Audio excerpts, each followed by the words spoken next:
أعوذ بالله من الشيطان الرجيم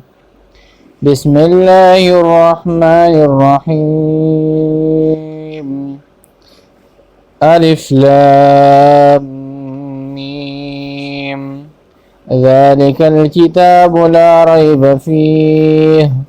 هدى للمتقين الذين يؤمنون بالغيب ويقيمون الصلاة ومما رزقناهم ينفقون صدق الله العظيم. شروع کوم په امداد د نوم د الله چې ډېر او همیشه مهربان دی. دا سورة البقره دا مسما دی په البقره باندې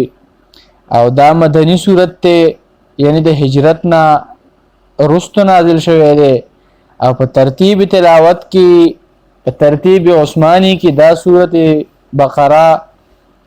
دا دویم نمبر سورت ته ځکه چې دا سورت الفاتحین رستو لیکل شوی دی او په اعتبار د نزول سره دا سورت البقره نازل شوی دی رستو سورت المطففین او دا سورة البقره دا 87 نمبر سورت ته په اعتبار د نزول کې. او مخکې مونږ ویلي دي چې د هجرت نه مخکې کم سورتونه نازل شوي دي هغې ته مکي ویلی شي او کم سورتونه چې وروستو نازل شوي د هجرت نه هغه سورتونو ته مدني ویلی شي. او دا سورت المطففین دا د ټولو نه اخرنی سورت دی د مکي سورتونو او دا سورة البقره دا د ټولو نه اولنی سورت دی د مدني سورتونو. د مکی دوره اخري سورت المطففین دی او د مدني دوره اولنی سورت البقره دی په اعتبار د نزول سره د ټولو نه اولنی سورت د مدني دوره دا سورت البقره دی. او د قران کریم د ټولو نه طویل ترین سورت دی دا سورت بقره چې په دې سورت البقره کې 280 آیتونه دي او 40 رکوګانې دي نو دا په دې باندې مشتمل سورت دی. دا سورت البقره او حافظ ابن کثیر رحمه الله د دې حروف او د دې کلماتو اندازه لګولې ده او دای ذکر کړی دي په تفسیر ابن کثیر کې چې په دې صورت کې 25500 حروف دي او 6121 کلمات دي په دې کې. او دا یوازې د حروف او د کلماتو په اعتبار سره غټ صورت نه دی بلکې دا سورۃ البقره دا د مضامینو په اعتبار سره یعنی دا په کثرت مضامین باندې هم غټ صورت دی چې په دې کې د مضامینو کثرت ډیر زیات ډیر مضامین دي پکې یعنی په دې کې ډیر مضامین ذکر شوي دي په دې سورۃ البقره کې. او قاضی ابوبکر ابن العربی فرمایي هغه وی سمعت بعد اشیاخی یقولو دوی ما اوریدلی دی د خپل اساتذه کرامو نه د خپل شيوخو نه یقولو چې فرمایل فيها 1000 امر چې په دې صورت کې 1000 اوامر دي و 1000 نهي او 1000 نواهی دي په دې کې و 1000 حکم او په دې سورۃ البقره کې 1000 احکام شرعیه دي حکمونه دي پکې و 1000 خبر او 1000 اخبار دي په دې کې 1000 خبرونه دي په دې کې 1000 اوامر دي په دې کې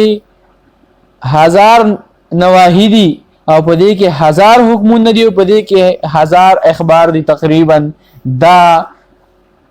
قاضی ابوبکر ابن العربی فرمای.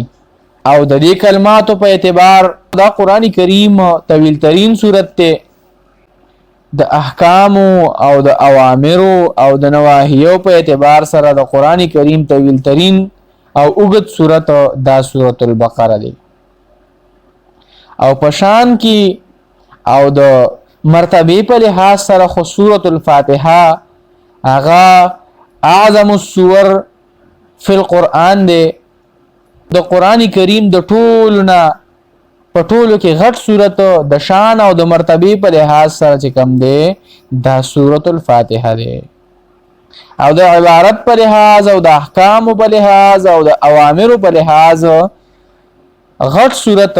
دا سورۃ البقره کم چې مونږ اوس به شروع کوو دا صورت دی نوم د دې صورت په خپل نبی کریم صلی الله علیه وسلم په حدیثو کې استعمال شوی دی او د دې وجه دا ده چې په عربو ژبه کې بقره اطلاق دا په غوا یا په غوی باندې په دوانو کېږي د حیواناتو په نومونو کې دا تا د تانیث د پاره نه ده بلکې دا د وحدت او د نوع د پاره ده دا تا په وحدت باندې دلالت کوي دا تا په نوع باندې دلالت کوي یعنی دا تا نوعی ده دا تا د پاره د وحدت ده همیشه دا د تانیث د پاره نه وي او دې صورت ته سورۃ البقره په دې وجه باندې وایي چې د دې صورت په اتم رکوع کې د بقره تذکره الله رب العالمین کړی دا او یو ډیر عبرتناک او یو ډیر سبق آموز واقعیا د بنی اسرائیلو د تاریخ الله رب العزت په دې صورت کې ذکر کړی دا چې دوی ته الله رب العزت د غوا د ذبح کولو حکم کړو لیکن دوی دغه معمولی قربانی او دغه معمولی حکم بغیر د سچورو چرانا بغیر د تپوسونو نه بغیر د خبرونو هغه دی پوره نکړل شو او قسم تپوسونه به چې کم دی په دې کې کول اب مخکې ان شاء الله ذکر کو را بشي په خپل ځای باندې د دوی بدا خیال جګنی په دې طریقه به موږ حضرت موسی علیه السلام تنګو لیکن په خپل دوی ځان ته د خپل حکم د خپل امر دوی ځان ته په خپل اګران کو نو پدې کې د مضامینو نه یو مضمون دا هم یو واقعیا پکې دا هم وا چې د بنی اسرائیل د یو تاریخ واقعیا او یو تاریخي واقعې پکې ذکر کړی دا چې دوی ته حکم د غوا شوی او چې د غوا ذبح کوي او دوی د هغې نه مختلف قسمه تپوسونه پای کې شروع کړل نو ځکه د دې صورت نوم بقره کې ښودلی شو د دې مضامینو نه یو مضمون نوم ورله ورکړلی شو لکه یو فنی قاعده را نو تسمیه الکل باسم الجزء کله کله یو مجموعه لا د اجزاونه یو جزء نوم راواغستل کېږي شي او هغه ورلکی ښودلی شي او فضایلی په احادیث د رسول الله صلی الله علیه وسلم کې ډیر زیات راغلي دي همین جمله د هغې نه روایت دی چې کوم په سنن ترمذی کې د ابو هريره رضی الله تعالی عنہ نقل دی او بل هغه روایت دی چې کوم د صحیح مسلم شریف کې د ابو امامه بائلی رضی الله تعالی عنہ نقل شوی دی دای په احادیثو کې انتهایی فضیلت دی او چونکه دا صورت طویل ترین صورت ته په اعتبار د اوامر سره په اعتبار د نهیو سره او دغه په اعتبار د الفاظ سره په اعتبار د کلمات سره دا سورۃ البقره دا د ټولو نه لوی سورت ته او تاسو ته ما ویل چې وجه د نوم کې خودلو دغه وا چې د مضامینو کې د یو مضمون نوم راواغستل شو هغه دی ټول سورت لور کړلو چې هغه البقره ده او دا مسما ده په سورۃ البقره باندې بسم الله الرحمن الرحیم شروع کوم په امداد د نوم د الله چې ډېر مهربان دی او همیشه مهربان دی الف لام میم الله عالم دی په مراد خپل په دې حروف سره دې ته حروف مقطعات ویل شي او دا حروف د بعض صورتونو اول تراغلي دي ذالک الکتاب دا کتاب چې دی لا ریب فیه هیڅ شک نشته په دې کې هدن هدایت للمتقین د پاره د متقیانو د پاره د پرهیزګارانو الذين وكسان يؤمنون چې ایمان وروړي بالغیب په غیب باندې په هغه څه باندې چې لیدلي نه دي ويقيمون الصلاة او پابندي کوي د منځونو یعنې قایموي منځونه ومما او د هغې مال نه رزقناهم چې ورکړی دی موږ دوی ته ينفقون دوی خرج کوي د الله په لار کې هغه مال الله فرمایي چې موږ ورکړی دی د هغې نه په هغې کې خرج کوي د الله په لار کې والذین وها کسان یؤمنون چې ایمان راوړی دی بما په هغه حکمونو باندې بما په هغه اوامرو باندې انزل چې نازل کړی شوي دي الیک تا ته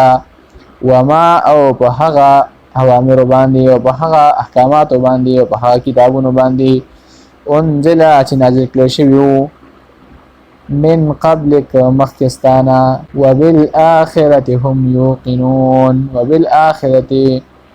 او په آخرت باندې هم دوی چې دي یوقنون یقین ساتي واخر دعوانا ان الحمد لله رب العالمين